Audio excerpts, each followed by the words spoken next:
Hello everyone, and welcome to 2015 Examining the Threatscape for the Year Ahead. This research overview presentation will look at how the landscape is changing for cybersecurity and what businesses need to know to protect themselves. I am Amelia Hugh, the Senior Events Specialist at ESET North America. Please note that this live presentation is being recorded and it will be available following the conclusion of the webcast. For more information on this topic, including a link to ESET's blog, welivesecurity.com, please check out the Attachments tab. If you have questions for the presenter during the webcast, you can submit them through the Bright Talk question tab at the top, and we will address them during the Q&A sessions. Presenting today's webcast is ESET's Senior Security Researcher, Stephen Cobb.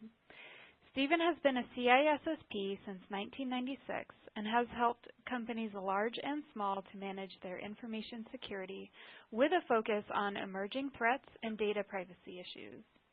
The author of several books and hundreds of articles on information assurance, Cobb is part of the research team at ESET North America, based in San Diego.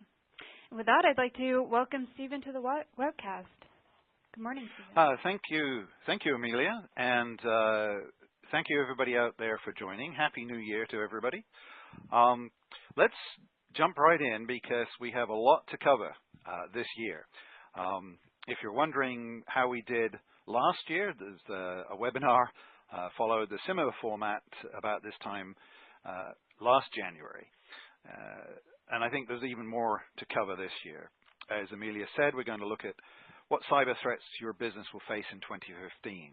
And this is going to be everything from cyber criminals to nation states and hacktivists. And I'm going to look at how those three areas of threats are evolving and what that means for your security practices and your security efforts today, and what are some of the resources that you can use to protect your business about these emerging threats. We're going to look at the defining moments of 2014 and see what lessons they yield for 2015, then talk about the threats and the responses and strategies for success. And I'm going to take it fairly quickly because I'd like to leave time for you to ask questions using that tab at the top, about something that I don't cover or clarification or perhaps raise topics that you think are going to be important for 2015. But before we do that, a quick question. I'd like to know what you think was important in 2014. So you can vote on this using the Vote tab. Which 2014 security news story concerns you the most? Was it the Sony Pictures hacks, the JP Morgan Chase breach, the PlayStation Network DDoS attack, the Community Health Systems breach, or none of the above? And if you go ahead and vote, I'll let everybody know what the vote is. I should point out two things. First of all, I can't see who you are when you vote, so this is an anonymous voting. And second, if you're listening to the recorded version of this, you can't vote after the event. So now is your chance to vote if you would like to do so. So which of those concerns you the most? And I'll take a look at people voting now. A lot of people haven't voted yet. Go ahead, use that Vote tab at the top. And this is interesting. Go ahead and vote, and if a few more people vote, I will tell you what the result is.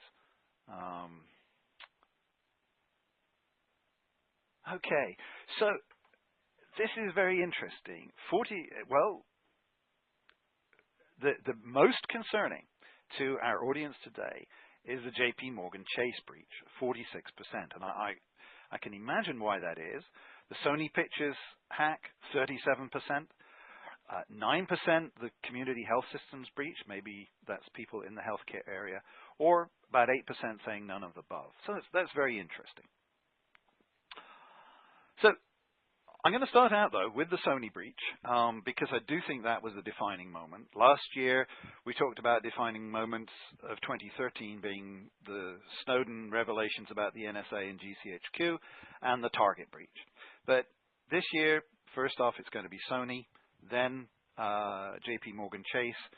We'll look a little bit about the Home Depot and the retail sector, the home of Despot, a humorous reference to some of the politics that have arisen, the global politics around hacking. There are internal politics in America around hacking, and the NSA continues to be a factor both in privacy and security. And there's a certain amount of Internet of Things, or IoT, which we'll address later. Since right now several of my colleagues are at the International Consumer Electronics Show in Las Vegas, CES, they're telling me the Internet of Things is just going to get bigger and bigger. So we'll talk about that later on. Why look at defining moments of 2014? Because if we don't learn from those in 2015, things aren't going to get any better. And I'll come back to that towards the end around a topic that I think is going to be significant in 2015, which is the standard of due care. And part of that concept is that you do need to learn from past mistakes in security. So let's talk about mistakes in security. The Sony Pictures epic hack. This was an all-out attack where data was destroyed, data was stolen, intellectual property in the form of movies was clearly pirated, private information was exposed, system availability was denied or degraded, people just couldn't use email for a while. The stories of breaking out old Blackberries to resume communications, of people using faxes and the telephone when they had previously been using email. Present and former employees were personally impacted, and I think in some ways they're the biggest victims here because that was just vicious exposure of their personal information. In the light of that, we're seeing lawsuits, and I think there's just going to be a lot of lawsuits.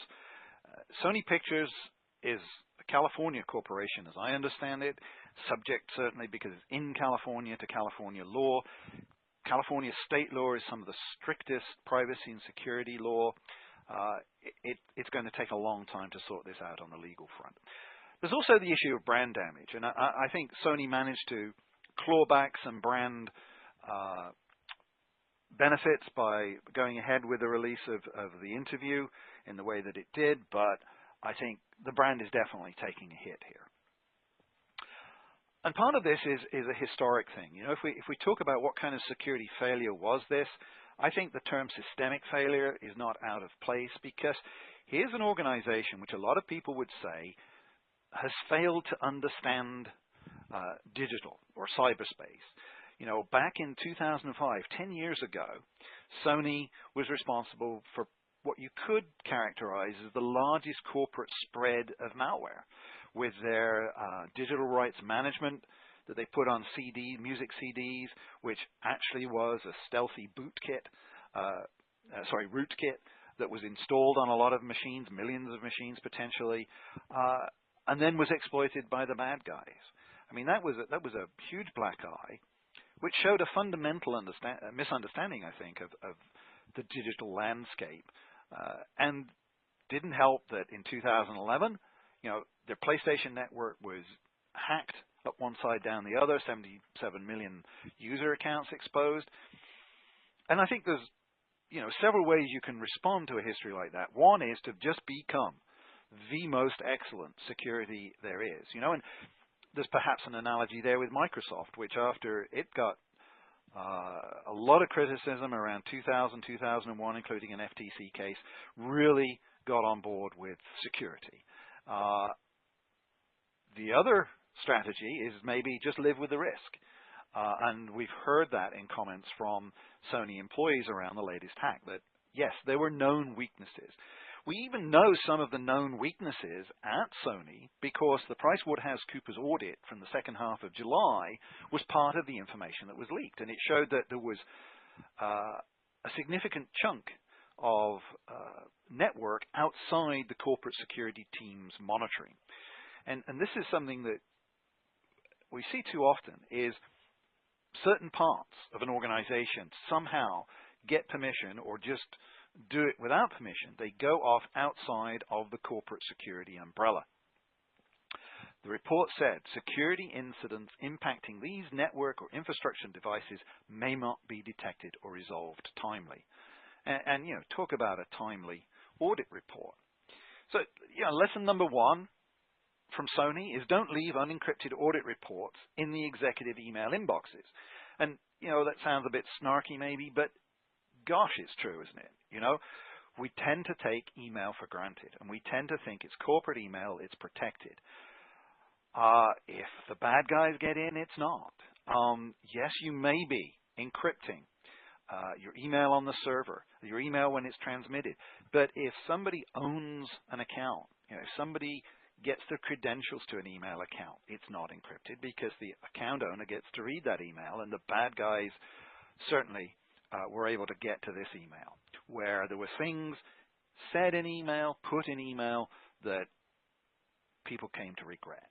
And, it seems like a simple rule, but just don't put into email things that you wouldn't want your mother to see, that you wouldn't want to be exposed, because there is the potential for it to be exposed, and not just through hacking. Email is often subpoenaed in lawsuits. And so exercise caution around the use of email. Lesson number 2, make your security awesome before you antagonize known hackers. And I don't want to make this sound like we should give in to pressure from people who want to stifle our way of life, but that's not really the issue here. The issue is, if you don't have a secure position from which to advocate beliefs, advocate politics, or say what you want, you don't really have the freedom of speech, which in principle you have.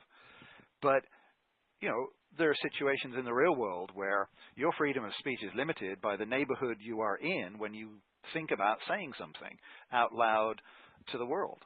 And, North Korea had a history, we're told, of hacking, and North Korea said that it wasn't happy. I mean, you would have known when you saw the first script for this movie that North Korea wouldn't be happy with it.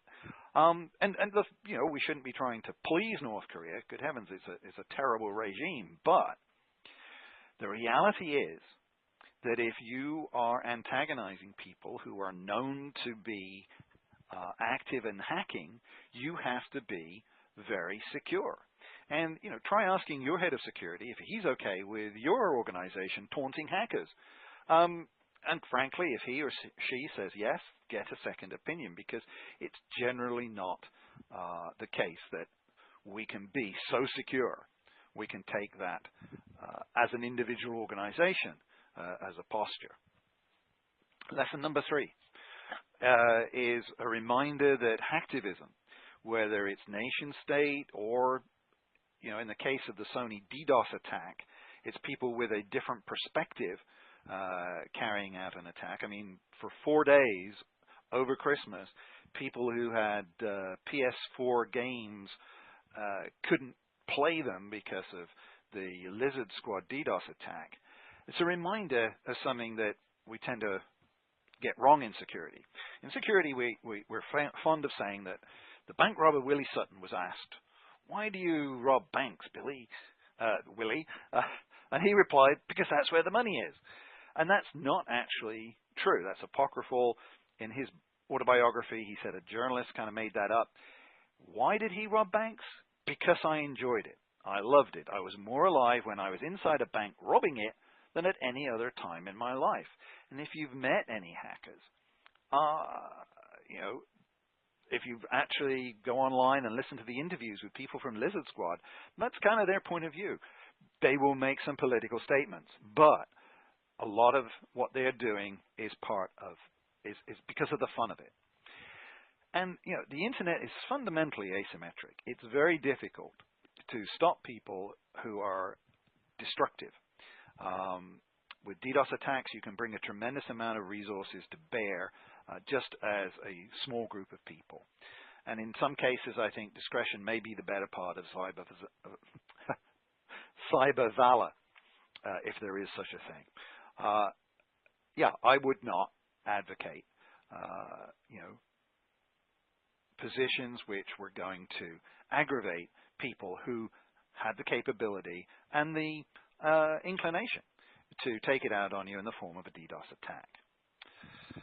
If you disagree with me, feel free to put in a question there and question my position. But let's move on now to the JP Morgan Chase hack, you know, this was deeper and wider than first announced. Initially, it was said this was a sophisticated attack with nation-state overtones. No, it wasn't. You know, months go by and we find JP Morgan Chase mega hack was a simple two-factor authentication fail. And in the style of the register, bank bods didn't follow Security 101, mayhem happened. And there are a number of lessons in this. First of all is make sure that you do have two-factor authentication on all your public-facing servers, which apparently JP Morgan Chase did with kind of an exception. And that exception is where people got in. If you are, in your role in your organization, looking at the logs of Internet activity respective to your organization, you'll know that there is constant hammering against anything that is password protected.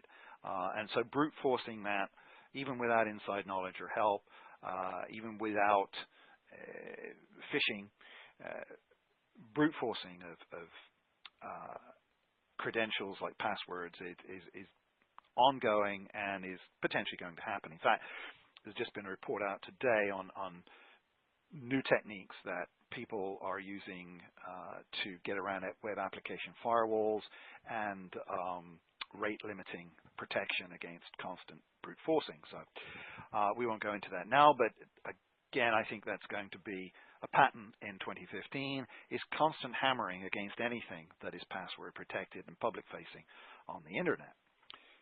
Lesson number 4, though, is excuse me, do all the right things all the time. And yes, I know that is very hard to do, but I put it like that because the scale of targeted attack activity is higher than ever. And it just is a reminder that we have to be on the top of our game in protecting systems at this point in time. An example or a perspective on this, if you look at something called the IBM 2014 Retail Intelligence Report, they found that particularly over Black Friday and Cyber Monday last year, there were fewer cyber attacks on retailers, but they were more efficient. And so that's an indication that the shotgun approach to attacking things is giving way to a more focused attack, which is more efficient. Lesson number 5, don't play the sophisticated nation-state attack card. The first day that your breach is reported, unless you absolutely know that to be the case, it makes you look bad later. Both JP Morgan and Sony Pictures tried this. They brought up nation-state very early on in the revelation that they were breached. Why? I think one of the reasons is that it lays groundwork for legal defense claims, for legal defense against negligence claims, sorry. And I'm going to get back to that later. But along with making statements about, oh, it wasn't really a big breach when in fact it was, or you don't know how big the breach was, also not a good thing to do. Okay, so the Home Depot, the largest, I think, of the retail hacks in 2014. We'll see point-of-sale hacking continuing in 2015, but that's not the only way the bad guys are getting into retailers. There are SQL injection attacks being used. Retailers are under attack from multiple directions, and they're going to continue to be under attack, even as chip cards start to take over. We'll talk about this in a moment. The transition period from regular payment cards with a mag stripe to chip cards could actually offer a point of entry for hackers. And stolen card data is still, even after the chip cards, going to be useful for online fraud.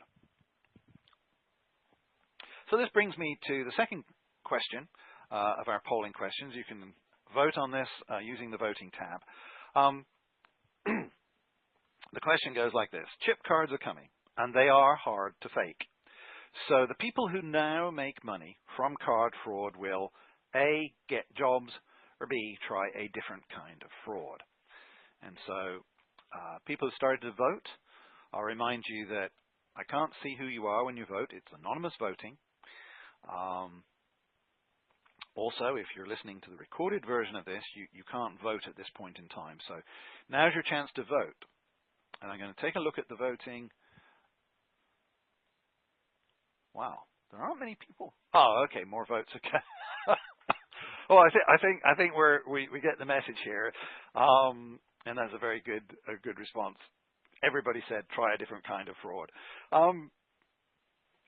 If I put on my criminologist hat, I would point out that a lot of criminals do eventually get jobs because their lives changed.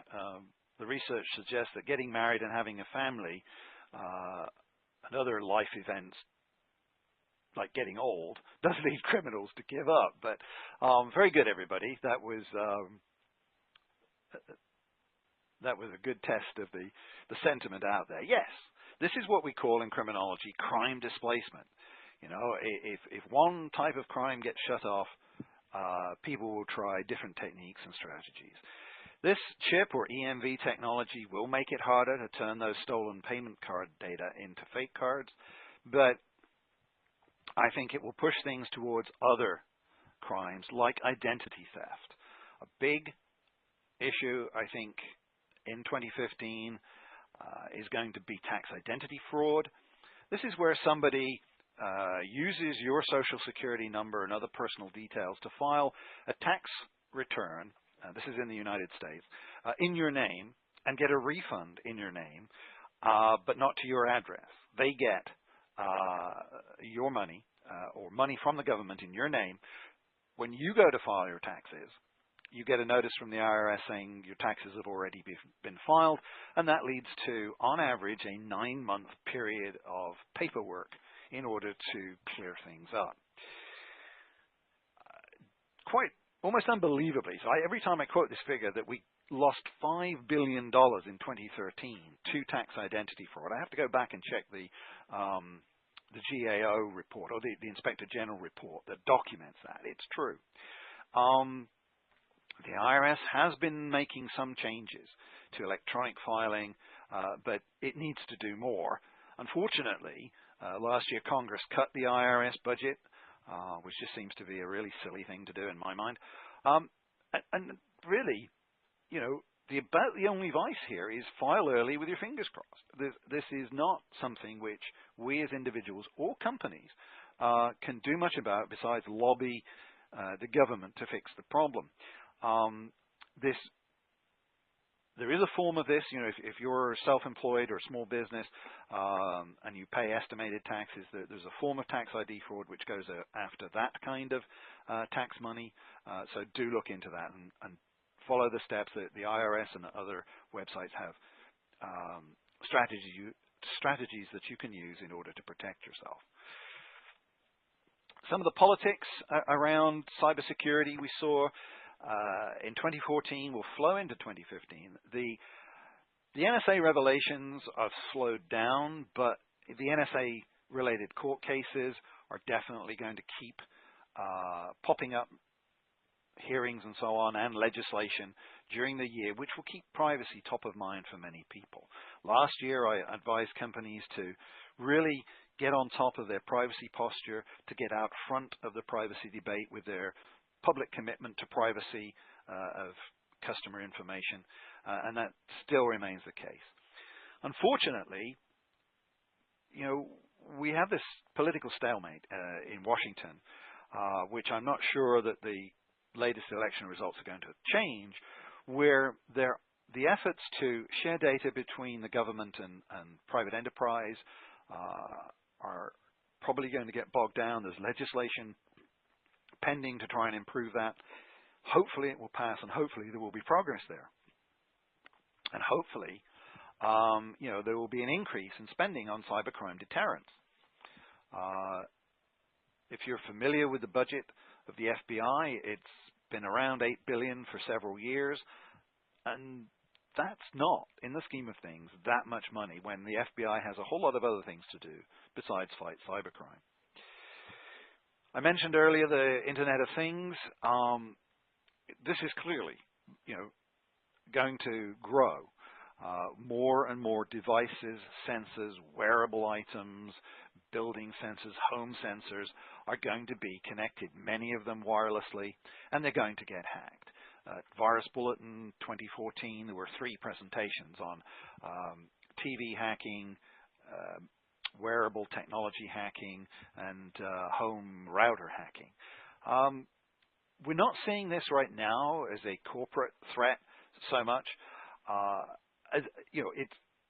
It's in a sense an extension of the BYOD problem, and that still is something which a lot of organizations haven't gotten their security policies and procedures straight around that.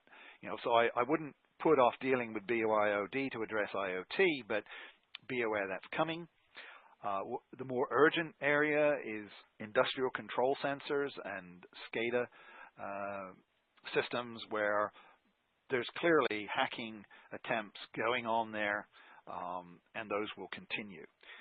We're looking into it at ESET in our research, software-defined radio, which is a technology that can be used to hack wireless sensors, and a lot of work needs to be done still to secure that. If you look at the Poneman report, which came out in 2014 on infrastructure, you can see that a lot of infrastructure companies are still, by their own account, behind the ball on this. Privacy and rights issues will emerge around the IoT. Just think of, the company issuing employees with trackable devices. There are going to be issues around the privacy of that information and what can be done with it.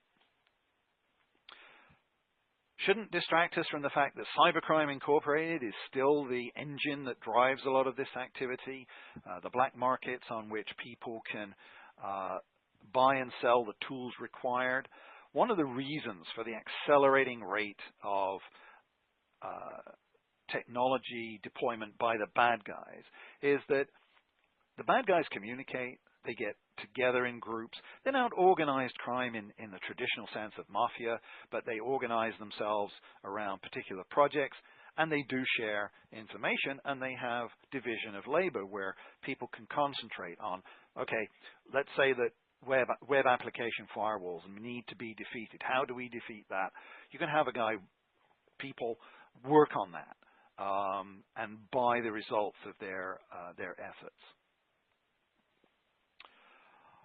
So lesson number 7 is a broad one, that the Threatscape is really wider than ever. The Cybercrime Incorporated factor continues to dominate.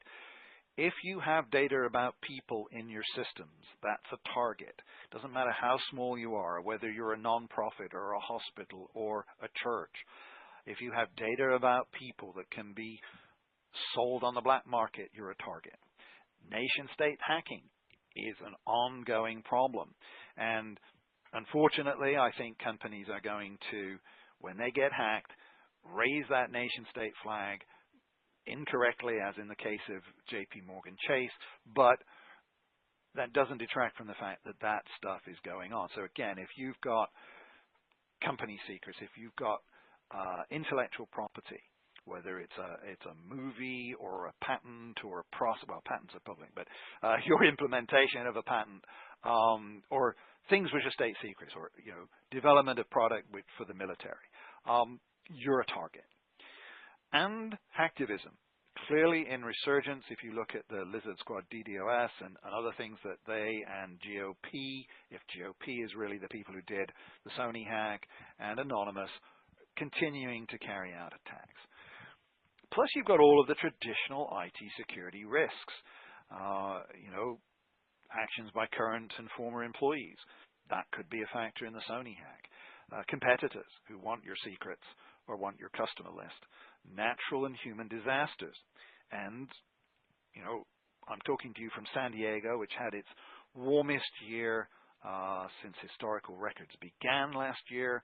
The weather is going to be a factor. I put that in the category of wildcards. So, in addition to the weather and natural disasters, the new forms of payment and currency, Apple Pay and other digital wallets, I think are being seen by some people as an opportunity to defeat the credit card problem, and that may be the case. That may be a step forward, but there will be attempts to hack those. Clearly, Bitcoin and other virtual currencies are under a lot of pressure from hacking, and there was an incident earlier this week where virtual currency was stolen from an exchange. I still see that as a very risky area. Regional conflicts.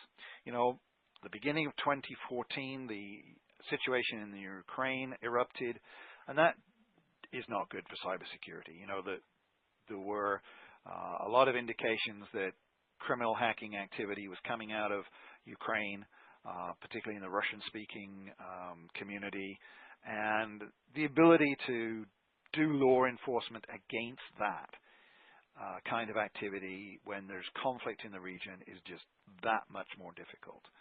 So watch for any new areas of conflict emerging, and keep an eye on the weather.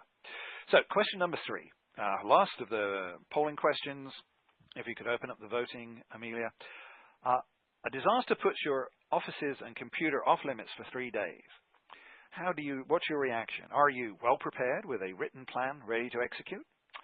You're somewhat prepared. You're not clear on how you would cope, or you're in deep trouble. And try and be honest here. As I said, I can't see who it is when you vote. And your voting chance is now. If you're watching the recorded version of this webinar, you can't vote at this point. I'll give people a few moments to vote.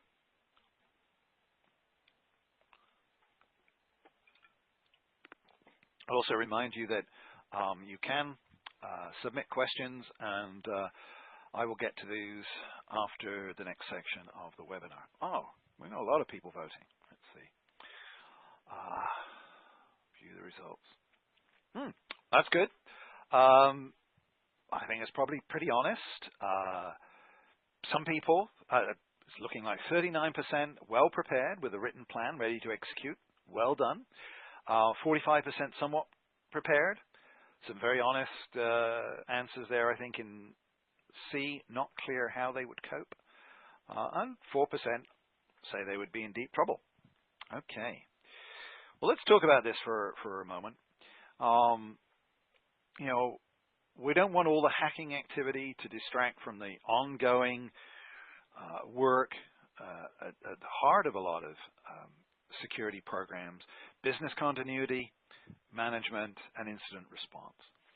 I think we saw in several incidents in 2014 a lack of coordinated response to the breach, and I think that underlines the need not only to have the plans in place to resume your business as quickly as possible after, whether it's extreme weather, man-made disasters, internal fraud, or whatever. The systems and plan in place to get back online, to continue the business, but also controlling the message. That's so important in incidents like this, so that you don't have conflicting attitude, conflicting opinion coming out from your organization. Defending the brand during the handling of an incident is all about that incident response plan and the control of the flow of information. So hopefully that'll encourage people to freshen up their BCA, business continuity plan, and their incident response plan, and be ever mindful of backup on a personal as well as a organizational basis. Backup is the ultimate protection against whether it's destructive data loss from a natural disaster or from hackers. And data ransom, and I do think that data ransom is going to continue to be a big problem in 2015. Malware that encrypts data and requires a ransom to unlock it, or other forms such as the demand of payment, or we will expose information. The backup is your fallback position. It protects you against user error and system failure. And now, the beginning of the year is a good time to review current strategies, test your current implementations. You don't want to test whether your archives are good after an incident or right after an incident. You don't want to have to rely on that as your test. You want to make sure that the backups that you've got are restorable. And make sure you're considering all options and using multiple options. Personally, I back up physically my personal computer on a daily basis, and it's constantly being backed up to the cloud. That gives you depth of protection. Further strategies that are going to be important in 2015, clearly encryption. Encryption products, I would say, are improving. They offer you protection in the case of a breach.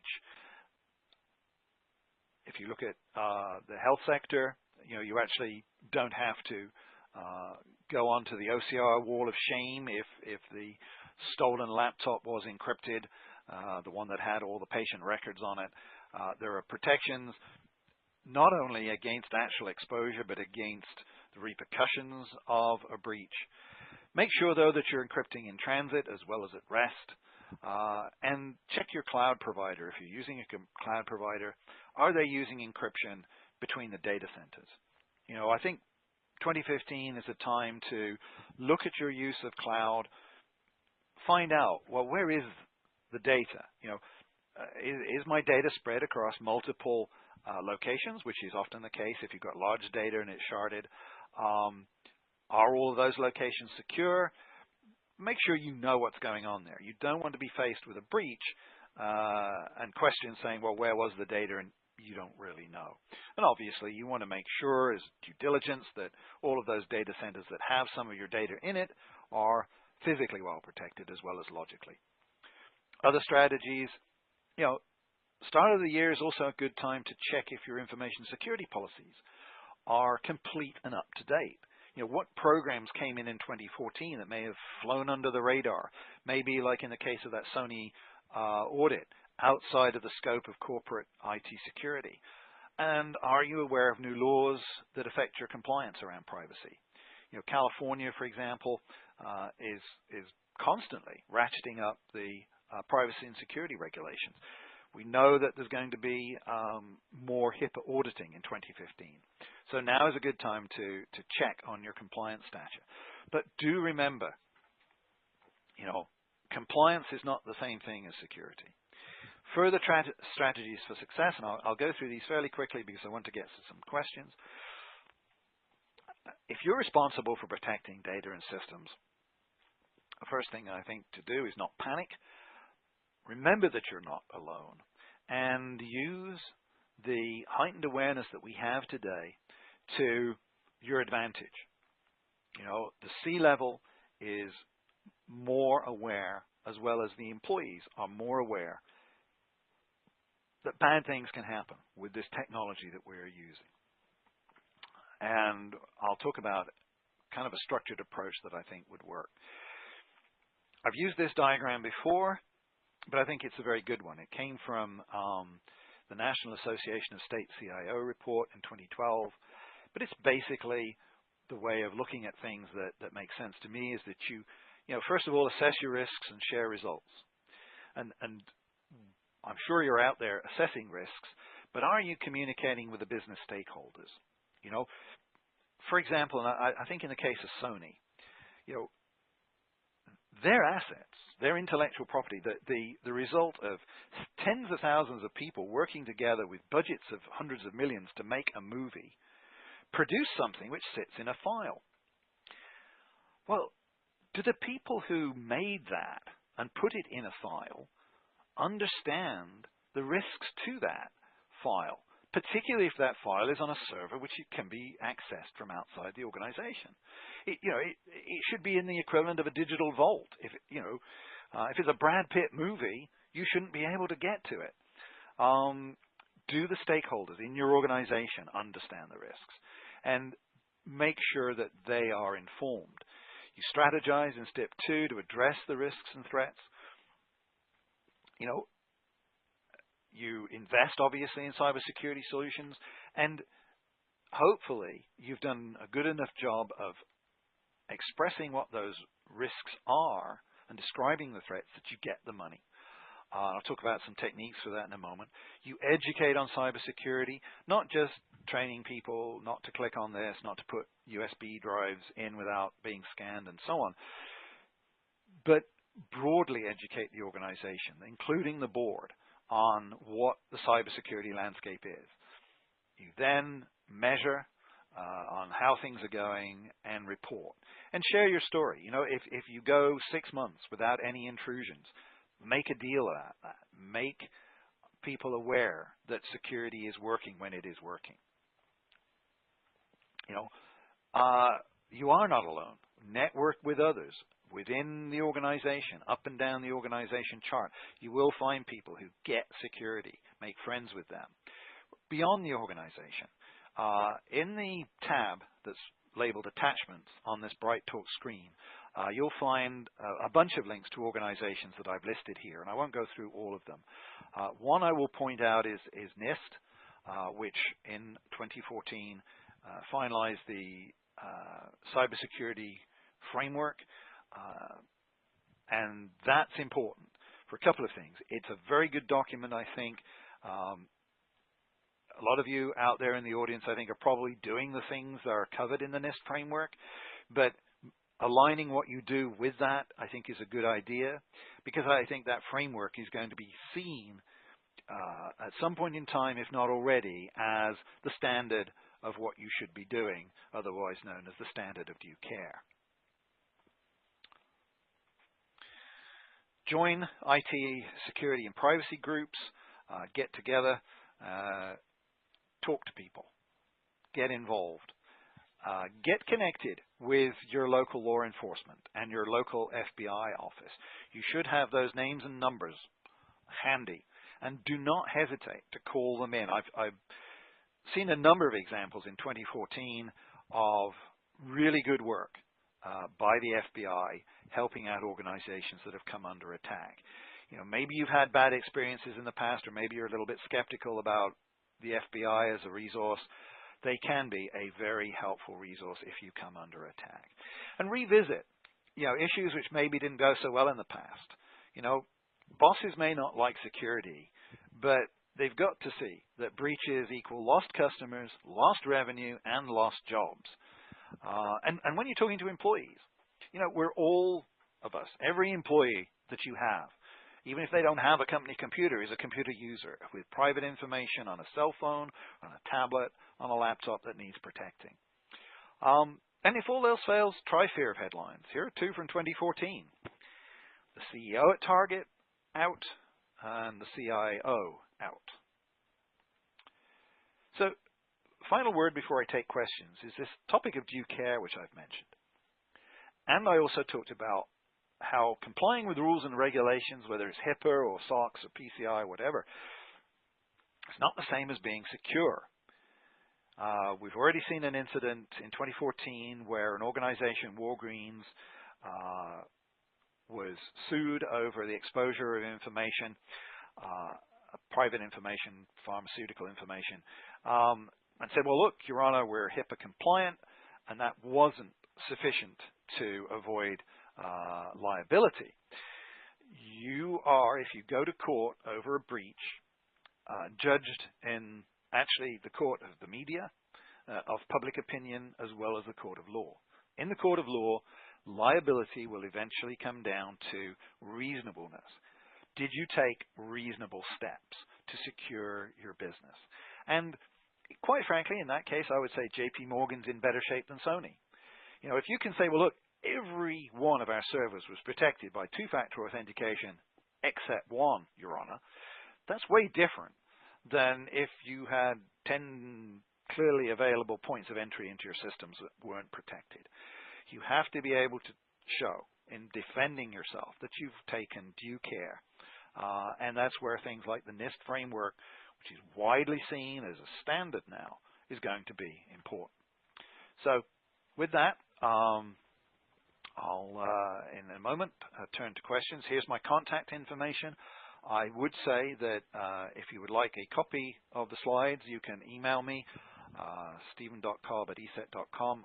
I'm also going to put these slides up in the next few days at slideshare.net under Cobb. And Amelia, I'll put it over to you for a few more words. Okay, great. Thank you so much, Stephen. I know there was just a lot of great information in this presentation. So just a quick reminder to the audience, please enter your questions at the top of your screen and we'll address them in just a couple seconds. Also, just another quick reminder, for more information on this topic, please do check out the Attachments tab. Okay, we're going to jump into Q&A in just a second, but before we do, we have one last polling question. Feel free to select one of the following. And your options here are contact from ESET sales, a custom business edition trial of ESET software, which does include our remote administrator tool, information on ESET secure authentication, that's our powerful two-factor authentication product, information on becoming a reseller, partner, or MSP, or you can select none of the above. And polling will be open throughout the remainder of the webcast, so feel free to answer at any point. And now I do see that we've got quite a few questions in here, so I'm going to pass it back over to Stephen for Q&A. Stephen. Thanks, Amelia. Yes, we do have quite a few. A number of them are kind of the same question, which is, can I get the slides? Yes, if you email stephen.cobb@eset.com, I will email you the PowerPoint slides. Well, actually, put in the email whether you'd like PowerPoint or PDF. A couple of people said they prefer a PDF. Also, a recording of the presentation will be online, I don't want to say forever, but for a long time, so that you can come back, or, you know, if you thought, hopefully, and the ratings seem to be pretty good at the moment, and I would remind you to rate the presentation if you would. You know, if you want to get somebody to your organization or have employees look at it, it will be here. It takes about 10 minutes, I think, for it to be compiled and put online. And as I said also, I tend to put my slides up at slideshare.net as well. Other questions? Do you see more third-party hacks happening? Snapchat. Well, I think that's a good question. We did see this case where Snapchat, you know, which offered the ability to exchange messages and images which had a short time to live, was hacked and images were exposed, but it was through people using basically a third-party app which defeated the point of Snapchat. And in response, Snapchat totally, well, maybe not totally, but made a big attempt to lock down access to its API. And we've seen attacks on Dropbox from the same kind of thing. And this is, I think, going to be a growing problem. So good question there. You know, if you look at the phone, I mean, I look at my iPhone, I've got dozens and dozens of apps on there. You know, are we thinking about how those apps interrelate? Too often we see an app, we go, oh, that's great. It said, I need permission as an app to do all these things. Is that okay? And we say yes, maybe without thinking enough. You know, and if you put that then in the context of an employee using their own phone for company data, and they're putting apps on there without thinking about the permissions and the inter-app interaction. Just to reference the IoT situation, one of the things, and I'll give due credit here to the researcher from Symantec who did a great presentation at VB on this, that if you look at a device like the Fitbit, it's talking to your phone. And people are putting out apps to talk to the Fitbit. There's a Fitbit app, but there's also third-party Fitbit apps. The researcher looked at these, and a bunch of them didn't even have a privacy policy. And when he looked further at where the data was that came from this third-party app off the Bluetooth tracking device, it was in the cloud, in shared folders that weren't password protected, and all kinds of problems. You know, so that's an area to be looking at. Very good question here. Confusion reigns around Sony. Were they indeed a HIPAA-covered entity? If so, why? Okay, now this is very interesting, and I don't want to get too down into the details here, but it is possible for an employer to have medical information about an employee but not be a covered entity under HIPAA. Now, if there are HIPAA experts out there who want to correspond with me on this, this is I think, an interesting area. But the situation there is if an employee file has medical information in it and it gets exposed, whether or not you're covered entity and a HIPAA is probably not going to be as important as are they going to sue you in court for damages. And in that case, you know, the due care aspect is very significant. Clearly, if you've got a large number of records that should be covered and you weren't HIPAA compliant and you were a covered entity, you're facing fines now, and these are in the millions for egregious cases. But yeah, good question. Talk about the government possibly controlling the use of encryption products. I was going to talk about that on the slide where I mentioned the NSA. We've heard some very strong statements from the FBI, from GCHQ over in England, about how Google encryption, Apple encryption is like helping the bad guys. And, you know, this is a debate which happened over the Clipper chip with the phone back under the Clinton administration. And I think it's a dynamic which is going to continue. I don't see law enforcement giving up its fight to have a backdoor into every encryption product there is out there. And, you know, what public and political tolerance there is for that notion is probably going to depend, sadly, on the level of terrorist activity we see in the world. And, you know, I was very saddened this morning to see what happened in Paris. You know, totally atrocious event. For many, many reasons, just a tragic and an awful event, but it has a cybersecurity implication. If you think, okay, the people who say, you know, the government needs to get access to all our information, just got a helping hand there, an additional argument or case to make their case. So I think we need to look at that. You know, I do think that the global capacity to create encryption products, offshore encryption products, is probably going to keep encryption going. But I think it's going to be part of the political debate this year. Certainly, you know, legitimate use within an organization for protecting its own stuff, I think that will continue unabated. It's really in the communication area where the encryption struggle between law enforcement interests and privacy interests is going to be played out. Looking for additional questions here. How much do small to medium-sized businesses have to fear from hacktivists and nation-state-initiated attacks? Well, that's a really good question. Mark Rausch, who you might have seen on television over the Sony hack a number of times, had a very good column the other day saying, yes, you are a target, regardless of your size. And I think that's an important point to make. You know, the very first hacktivist action probably was the defacing of a fur company website in 1996, I believe it was, when people were just putting up websites. And I think it was probably the first company that sold fur clothing to put up a website. Animal rights activists hacked that website. What that tells you is several things. First of all, hacking of your website for what you've got on there is a known problem. And so if you're in an area of business where there are people who do disagree with you, then you could become a target, definitely, of hacktivism. One of the tips that I found, or people seem to appreciate in that area, is this. Because you may know this. The person who asked this may know the answer to this question. But does your upper management, and that is, who reads your website? You know, you write your website, you create your website for your audience, for your customers.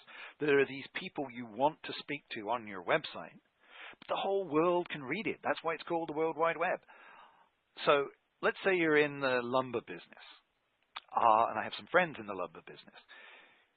What you say about the lumber business is not universally admired or enjoyed or appreciated or whatever, right? So if, you know, if you celebrate online on your website the fact that you've got a new contract to clear old growth forest, which is a big win for your company and maybe parts of your industry, but something which horrifies environmentalists, you may not want to put that on your website. It can make you a target. So think about what goes on your website in terms of how it appears to other people who don't share your point of view. And I'm not saying that this is an ideal situation. Sure, we should have freedom of speech on the web, but it's the World Wide Web. So you're speaking to everybody, and that's the context in which free speech is currently moderated, I think, by practical reality. I think on the nation-state attack, apart from the political aspects, there is definitely activity going on to get suppliers in the military supply chain, defense supply chain, high-tech supply chain. If you look at the community health hack, which we didn't talk about, there was a situation where a hospital system was being hacked, probably to find out what technologies they were using. So high-end technology of great value to a country is not just defense technology, it could be health technology. And once those hackers got in there, they happened to see a whole bunch of personal information which they could sell on the black market. So they, as we use the term in enterprise, they pivoted. They went in looking for secrets about technology, they pivoted and stole personal information. You don't want to be in that situation. If you're developing things which could be of value to another country that's seeking to boost its speed of development, then you do need to protect however small you are. So I'll make that the last question. Thank you, everybody, for your participation and your voting. And like I said, contact me at stephen.cobb@eset.com if you would like a copy of the slides. Amelia? Great. Thank you, Stephen. And thank you to all for participating in today's webcast. We sincerely hope you found it valuable. You can rate this webcast or share it through your social media channels in your BrightTalk window. For more information on ESET endpoint security products, please go to eset.com. Thank you, and that concludes our webcast.